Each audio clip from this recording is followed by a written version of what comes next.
conseil municipal bu nar a dox sans blocage dafa mel ni comme c'est la mairie de Ziguinchor Ousmane Sonko qui change complètement de discours Clédor est-ce que remarque boobu aussi nga def.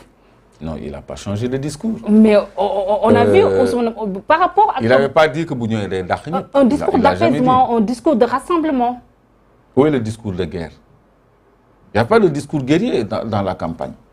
Il s'est juste passé un événement, le gars là, le gars de l'AIBD là, moo ñëwoon agressé ay nitam mu créé woon benn incident loolu la mais dans la campagne il s'est agi d'un thème Bourok, c'est-à-dire mettre le travail en avant.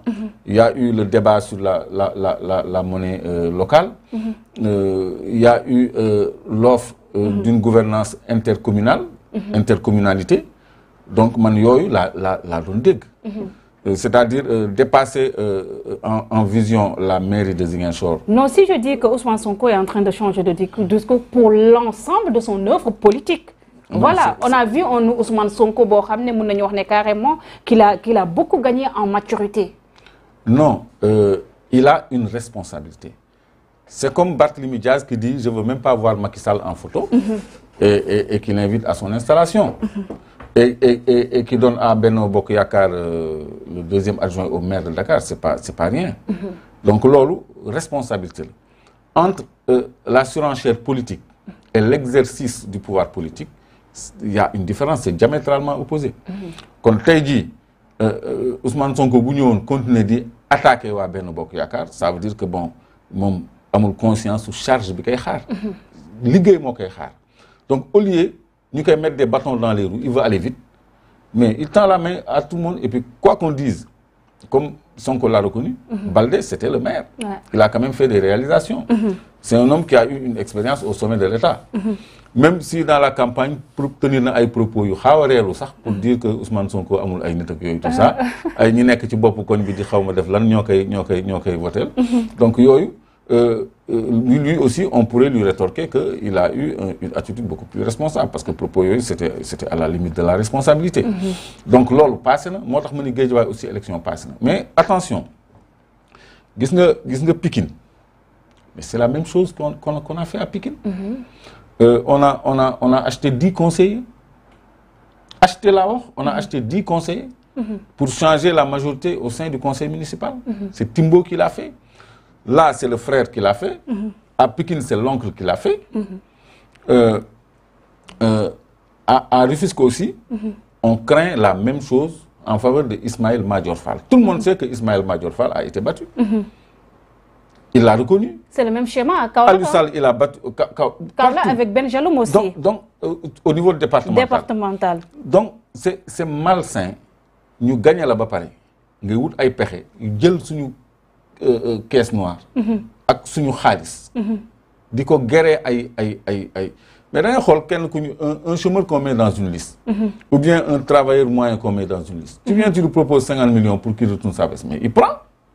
Avec un poste à l'appui, un terrain par-ci, des avantages par-là. Mais nit ñi aussi électeurs yi daal. Ils sont en avance sur la classe politique. Parce que ci campagne bi lu ñu fi génnewul ci xaalis amul. Ils ont pris mais ils ont voté selon leur conscience. Mais ñi nekk ci liste yi ak ñi ñuy responsabiliser ñu jar mais on peut pas connaître la personne. Regarde Bamba Fall. Bamba Fall bon moom xaarul sax moom dafa yàkkamti moom xaarul sax affaire yi sedd moom dafa falu rek jéggi. Donc yooyu dafa laaj réflexion bu gën a profond. Et ça fait mal à l'opinion. Le Sénégalais ne mérite pas ça, le Sénégal ne mérite pas ça. C'est vrai. Et loolu dafay yokk frustration populaire. Ci nit ñi parce que Bamba Fall parlons-en. ñëpp ngi bon d'accord donc je réserve ça. Donc yu mel nii daal c'est travestir la volonté populaire te loolu c'est lourd de frustration et partant de danger. Barthélémy Diaz installé comme ni nga ko wax mu agir comme un vrai gentleman te loolu moo tax peut-être lu ëpp si ñi nga xam ne ñooy Dakar waay jox ko seen ay carte mais dafa mel ni comme ba tey moom mu ngi si logique yi réparer ce qu'il semblait être injuste pour ki nga xam ne mooy Khalifa Ababacar Sall parce qu'il a même proposé ñu jox ko li nga xam ne mooy poste de maire honoraire de la ville de Dakar. loolu je crois que civilité la rek mais liy réparer les causes les torts causés à Khalifa Ababacar Sall c'est la victoire aux législatives. Prendre l'Assemblée et redonner à tout le monde ses droits civils et politiques. Ses droits civiques et politiques. Donc foofu la réhabilitation bi nekkee mais lii c'est juste honorifique maanaam sargal la reconnaissance la pour wan ko ni yow jëlee nañ la fi mais tey yow yaa fi ne. yaa fi ne parce que man sa nit laa sa ndaw laa. C'est vrai. Donc loolu politiquement c'est très significatif. Et puis ça lui permet d'être à ses côtés aussi comme maire honoraire.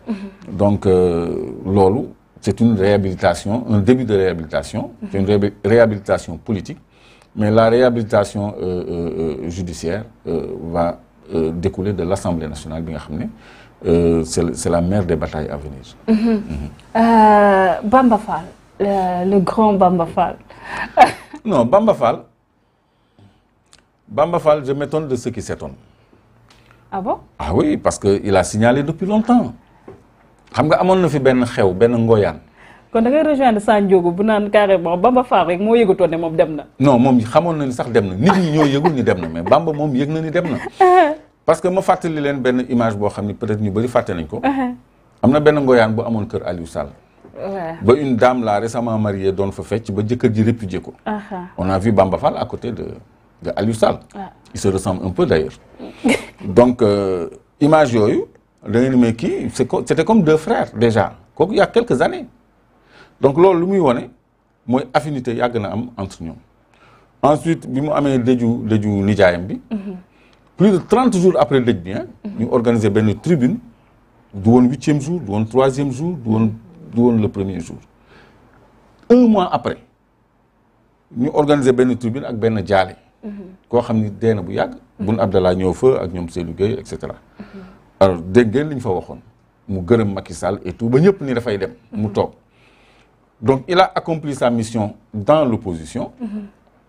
Léegi il a jeté le masque parce que nee na bëggul nu mu tuddati 3e mandat à la mairie moom pare na ci mairie kon soxlaatul électeurs yi soxlaatu leen nee na bëggatul mairie. Moo tax mu yàkkamti dem daw ci wetu Macky Sall nee na moom moo ko proposé mu nommé ko conseiller auprès du président la ministre conseiller. Bon c'est un conseiller il est ministre que de traitement et de rang ministre bi rang et traitement la mais conseiller rek ça suffit mais ministre conseiller c'est pour juste ne pas frustrer certains qui n'ont pas eu de place au gouvernement te loolu mu ngi commencé sous Wade. Mais avant on disait conseiller parce que conseiller tu as rang et traitement de ministre. Quand tu es conseiller élu à l'Assemblée nationale ou quand tu es dans le bureau de l'Assemblée nationale tu as rang et traitement de ministre. Ñi nekk bureau Assemblée nationale aussi bon on les appelle pas ministres mais ils ont rang et traitement de ministre. Donc c'est 3 millions du carburant une voiture etc. Tous ces avantages là. Donc Bamba Fall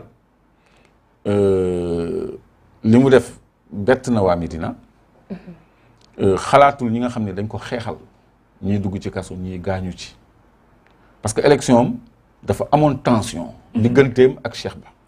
Il y avait une tension terrible. Il y avait des échauffourées amoon na ay jàppante ay waxante lu ñaaw ay dënn yu jóg. ba une dame sax ñu def